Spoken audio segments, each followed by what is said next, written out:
Good afternoon, good evening, wherever you may be joining us from. We are back to full strength this Monday. Both Jason and myself present and accounted for.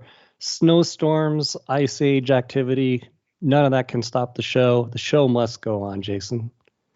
Yeah, it is so nice to be back in Texas weather again. So I think And you last week didn't move. single digits, and this week I think it's 70. So God bless Texas. There we go. There we go. So we've got actually a pretty jam-packed week, Jason. We'll kind of riff through it all in great detail, but almost every single day of this week we've got something going. So little commercial for that. Speaking of little commercial, we always like to see where you might be joining in from. And this coming Wednesday, 11 a.m. Eastern. Why 11, Jason? Because it's version 11 of Veeam. Look at I some am of these so ready killer for features. this. The 11, the 11. Ah, 11. And the day after this Wednesday, we can start talking V12. Maybe that's what we're going to be doing the next month. We'll find out later on. But we're not V11, a supposed lot tell to them what we're going unpack. to be talking about next week yet. Shh, forget that last part. We'll edit it out in post. There you go. As our producer Mark was just telling us, you can fix a lot of stuff in post very easily. It doesn't take much time at all. So let's hit the world map and just see where everyone might be tuning in from. Also invite, as we always do, comments and any kind of questions that you may have. We've got Colorado, Texas, Georgia. No coincidence that we've got the Veeam staffers production crew listed there, as well as over in Europe. Christian is joining us and taking questions. So if you do have anything you want to comment on or just give a shout out where you're from, love to hear about that as always. Jason, I want to turn it back over to you. This is now the fourth and final of this month, unpacking cloud-like capabilities in a global survey we've done, as we've been doing really the prior 2 months, various kind of global surveys. Yeah, this one has a little bit of a different nuance to it. So, as a reminder for the kids at home, in January we had 3,500 or 3,000 unbiased, 500 Veeam respondents, all looking at the macro trends around data protection. This month we've been taking a closer look at production cloud scenarios and what are the ramifications for data protection that come from that.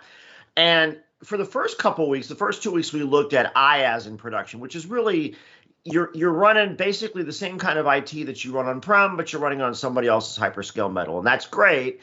There are some data protection ramifications that come from that.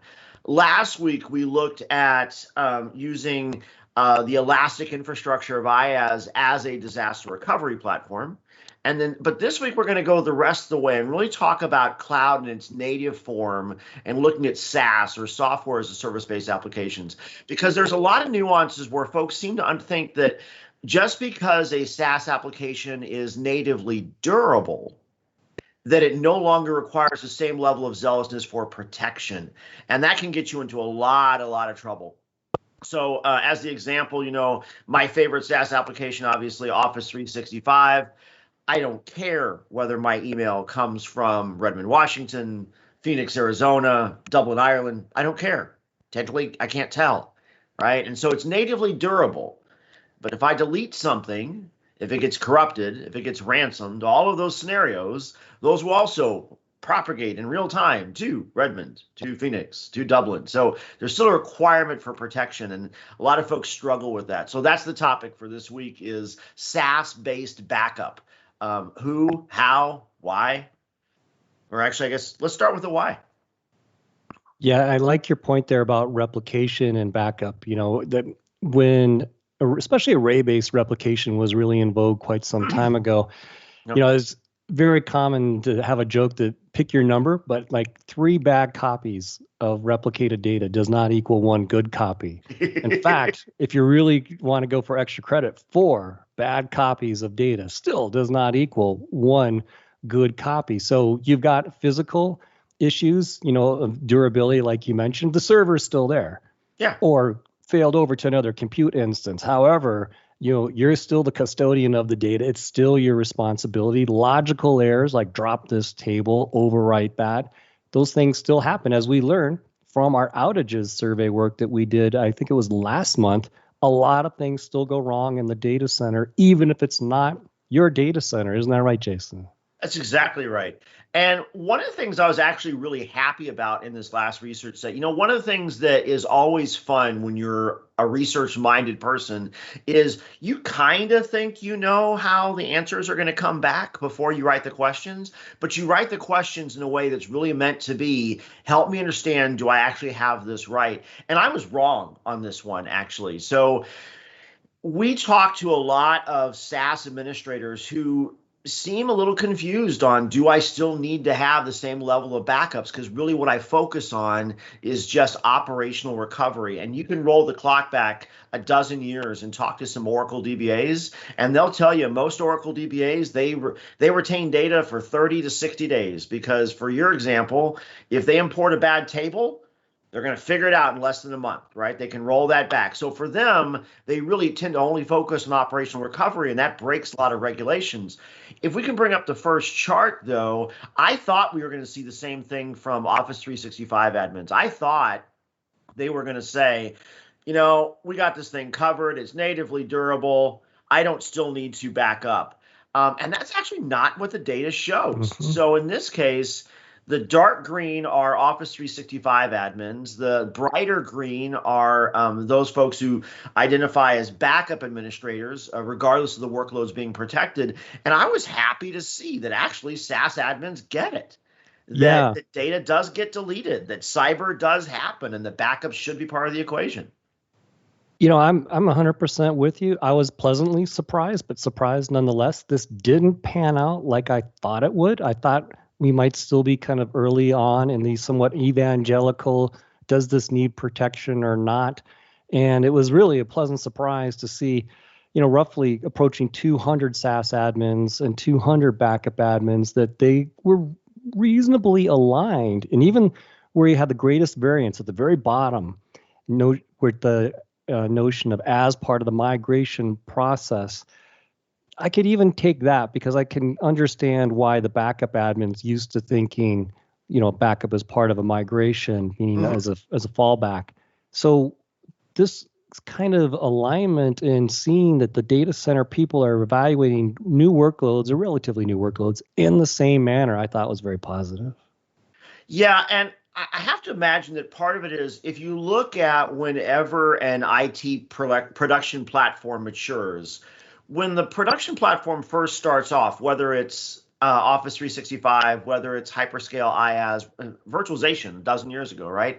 Each time, usually those admins are mostly first thinking about, how do I just get it up and running? How do I ensure that people understand this is the production of the future, right? And so things like role-based access, like security and governance, like backup, are almost always things that are afterthoughts in the initial strategy. It's not until the V2 or the V3 where they say it's now mainstream, we now rely on this, we're gonna focus on those core IT things that have to be part of it. And I think what you're seeing here is that we are past that maturation point when it comes to SaaS-based admins, where those folks that were running Exchange a couple of years ago and yeah, you got to lock it down, yeah, you got to back it up, those folks are now driving these SaaS implementations with those same expectations. So I was very pleasantly pleased with that. In fact, honestly, if you look at it, the SaaS admins understand that Office 365 needs backup even more than the backup admins do, which I just am tickled pink with, because that means there's some backup admins out there that mistakenly think the recycle bin is good enough. And the SaaS admins can tell you, no, it's not. You got to back up my stuff. Yeah, and I think one of the key maybe phrases for why there's such awareness was, to your point, probably was an on-premises Exchange to compare against. So there were policies, there were retention periods, there were service level expectations that the business already had. So it was kind of easy, relatively speaking, to say, hey, are we getting the exact same kind of capabilities if we go to a hosted version of this app as we would have for all those years we spent on-prem? And if anyone bothered to look, to your point, the recycle bin as one example, the differences are pretty startling, but you have to go and look. You have to go and be aware of what's natively provided.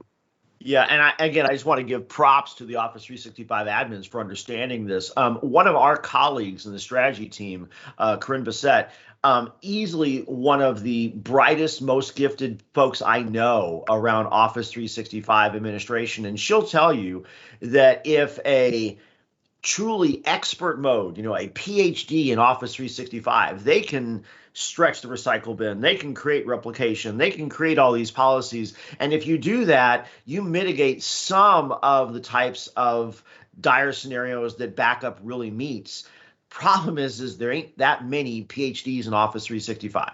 And for everyone who's accepting those core default behaviors, backup is still a thing. And what we see here is that Office 365 admins get that, and they understand the importance of backup.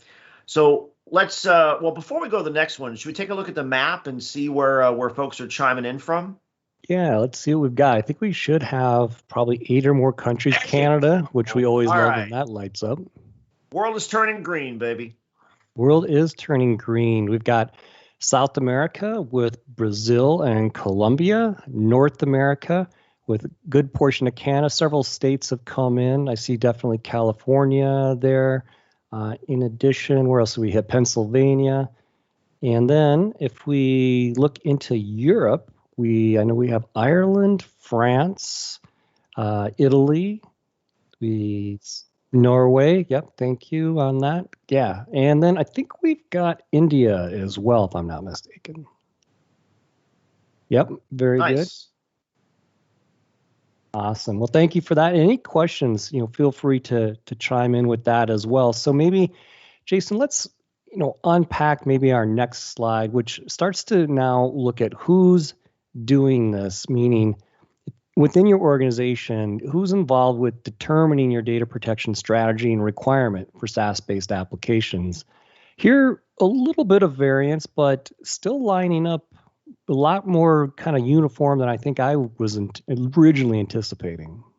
Yeah, again, this is actually one that I was kind of happy with in that. So again, now in this case, the dark green are the SaaS admins. Again, the backup admins are in the brighter green.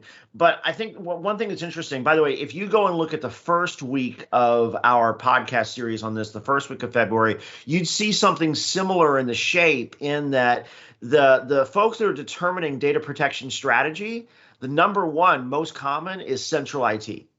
Behind that is cloud. The data protection team, and you're going to see that on the next slide, may be in charge of actually clicking the button and checking the logs and those kinds of things. But it really is a global, or at least a corporate-wide initiative that's saying, how long should we hold our data for? How do we determine what data should be protected? And I love that. I especially love that in this slide where the SaaS admins are even more leaning into central IT than anyone else. They're deferring to those folks to understand that this is just one kind of data that the organization's relying on. And I applaud that. That's a mature aspect, is to understand my job is to shepherd the app, but I understand the data is corporate data. And so I defer to the corporate IT team. What are the requirements to protect that up? I think that's huge. And I guarantee 2 to 3 years ago, that was not the case. 2 to 3 years ago, the SaaS admins were saying, I know the app better than anybody else. I'll tell you how to back it up or not. We've come a long way on that. Yeah, and even the second one just below that, which is the cloud decision-making team, I would say that's like 1A and 1B in terms of the right answers. Let's have this be part and parcel of the team that's actually managing this versus something that's orthogonal or thought about, after the fact, which is the worst possible time. So I actually loved the 2 highest responses being what they were, and take that as a great sign of progress.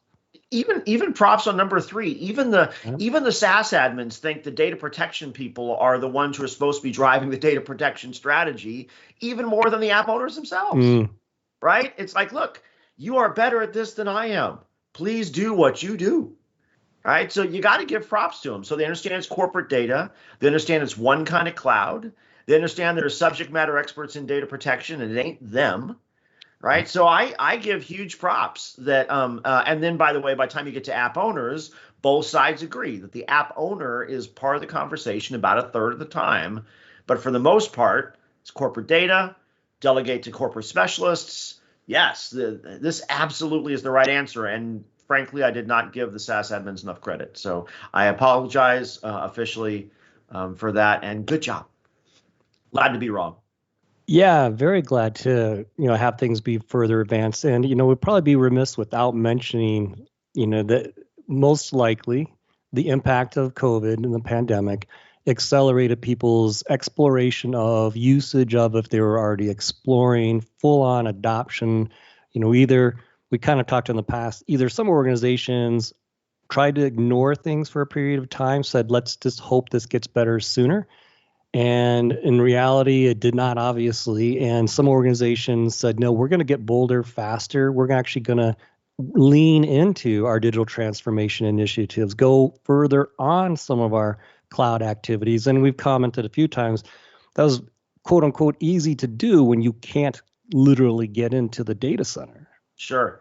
One of the things I've been really excited about is, and a lot of the conversations we had, even as early as 2019, when organizations were looking at what was their SaaS adoption strategy going to look like, we've seen a real shift over the last 2 years where it used to be, I'll go stand up these mailboxes or this new SaaS application, and then I'll start adding data protection once my users are over there. And about a year and a half ago, we really started seeing that dialogue shift where it's like, no, no, no. I'm going to be putting all this stuff into a new bucket. I better make sure that my bucket is well protected. And so the idea was I'm going to stand up the framework of Office 365, and then I'm going to go ahead and put in the monitoring. And I'm going to go ahead and put in the backup. And that way, every mailbox that moves over is well protected from day one. And so then when COVID happened, and everyone was like, okay, so how do we get to the cloud faster? Literally, all you had to do was simply accelerate the transition, the migrations of on-prem mailboxes and file structures and SharePoint sites into your brand new Office 365 framework. And every mailbox that went over was protected on day one. Every site that went over protected on day one. And this slide is consistent to that. It means that folks are saying data protection will be part of the strategy before you go, so that you don't migrate or upgrade from well-protected on-prem to less protected in the cloud. I think this is fantastic, and it shows the maturity of where SaaS is as an architecture. Yeah, well said. And maybe we go right into our last slide because we're kind of keeping this theme of alignment, meaning the backup administrators, SaaS administrators are really generally thinking very similar things, and in our opinion, are thinking the correct things, which is certainly happening much faster than we would have anticipated. So the last chart here of the different individuals in the light green text, or I'm sorry, color, that is the backup administrator. In the dark green, that is the SaaS admin. Collectively, we've got approaching 600 responses between the two camps. So what I think is interesting, Jason, is really across the board. Obviously, you see just slight delta differences, 3% and 4%, but very, very similarly aligned overall. And if anything, if I had to say, in my mind, what I thought was more positive, the fact that the leftmost one, just slightly higher, the SaaS admins think that, well, who protects us is the same group that manages the application. Going back to your point, if you're going to deploy a new app or you're going to deploy something, quote unquote, modernization, that's when you should be wheeling out protection upgrades as well. Yeah, so let's put the two points of data together. So what we saw on the last slide was that even the SaaS admins understand that the requirements for what should be backed up, how long do you back it up, those requirements are by the same folks who are looking at the rest of the data within the organization. But when we look at slide 3, who's actually doing that? It actually is that SaaS owner, and both sides agree to that, right? So on the left-hand side, both backup admins and SaaS admins agree it's the Office 365 admin who's running the backups of Office 365, 2/3 of the time roughly, and then the other third of the time is the folks running backup. So I love the fact that you have the same basic mix of everyone understands it's usually going to be the Office 365 admin, but they're operating the backups, which makes sense because if you think about it, if anything goes bad, it's the Office 365 admin who's going to be the first one to say, there's something wrong. How do I restore? How do I get back to what I need to do because I'm responsible for the platform? And the best way to ensure that you can be part of the restoration process and the recovery process is to have been part of the backup process. So I love that they're driving that, but they're enacting a strategy based on what central IT and the cloud and the backup experts have all defined, which I think can we do a Veeam plug? Can we talk about how we handle for this? Absolutely. I think we're at that point where we can hit a little green. Yeah. So, this is the reminder that our Veeam backup product for Office 365, we just a few months ago shipped version 5 of that, now supporting Teams as well as the rest of Office 365, right? This is really designed for that Office 365 admin. It is native enough that, I run both within my own environment, but it's in the taxonomy of that Office 365 implementation. And so I can restore mailboxes, I can restore messages, I can restore sites, I can restore files, everything within the taxonomy of Office 365. So it's built for that Office 365 admin, but uses that same underlying framework and data transportation technology that we would use for the rest of the platform suite. We do the same thing, and it's not part of today, but we do the same thing to enable the Azure admin, the AWS admin, the Google admin. They can protect it themselves, which is what we saw as a behavior. And yet it's within that same gamut, that same strategy and framework that the rest of the data gets protected in. So I guess we built the right thing. Yay for us. Good job, Veeam.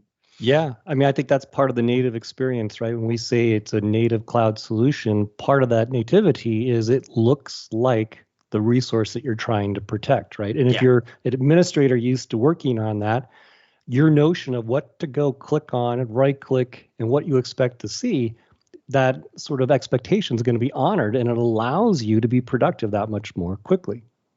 Yeah, and so think about it as the most specific example. I know that it's dangerous to overly equate Office 365 or Microsoft 365 with Exchange Online, right? Certainly one is a drastic superset of the other.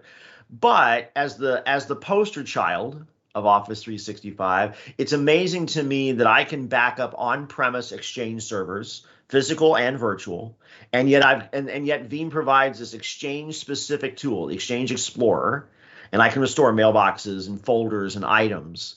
And that mailbox that last month was backed up on-prem in an Exchange VM, next month that mailbox is running in Office 365. The Exchange admin uses the same tool, not another version of it, the same tool, still restoring that mailbox, that folder, that item. And from a compliance perspective and e-discovery, that's huge. The Exchange admin doesn't have to learn new tools because still mailboxes, still items, and that's their focus on how they deliver value to the company.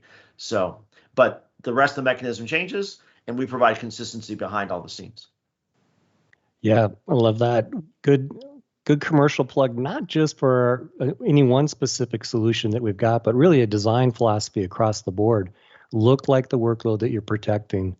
That's right. So I think we've got time to hit the map one more time. And Jason, you correct me if I'm wrong. I'm sensing or seeing some new country names that I don't think we've actually had before. Now we'll hit a few that we have had. South Africa. And I know you always like to comment based on the barbecue alone. We have South Africa in the house. Oh yeah, between Brazil and South Africa, you are my Texas brothers of other mothers. All my favorite meat eaters in one spot. But is that Algeria? Yeah. I don't think I've ever seen Liechtenstein on our list before. That's cool. Liechtensteinians, or I don't know how to say it, but welcome and thanks for joining today. Bulgaria, Iran, Ghana's in the house. All right. I count at least, I want to say 3, outside chance at 4 countries that either we have not seen before or we're certainly not used to seeing regularly. So awesome on that. And as we kind of wind down, what I would tell everyone is relax tomorrow. If you want, go check out some past episodes, and then we got you covered the rest of the week, Jason, don't we? We've got something every single day. Veeam TV all day, every day. It's just green. Like our backups. All day, all night. First off, we mentioned it, but we'll hit it again. It is version 11 launch at 11 a.m. Eastern this Wednesday, the 24th. The code's already been released to manufacturing. It is looking very strong. If you saw the over weekend word from Gustav, our head of product management, gave a great peek ahead into what's coming, what the experience has been looking like for the code. Major event happening then. Then we're actually not done with version 11 for the week even, are we, Jason? No. So, but if you haven't read, if you don't subscribe to Gustav's word, by the way, he is the guy. He's the man, right? So if you really want to know anything about what's going on with anything in the Veeam portfolio, the fact that I think he's been writing for this since like 2011, right? So for over 10 years, every Sunday night, our senior vice president of research and development tells you this is really what it works and this is really how it's going in true, wholly unfiltered wisdom. You got to sign up for that. Go to forums.veeam.com, sign up for that weekly digest. The best email of your week, I promise. The other thing that's worth double clicking on, Jason, since we're kind of revealing a little design philosophy, how do we build stuff?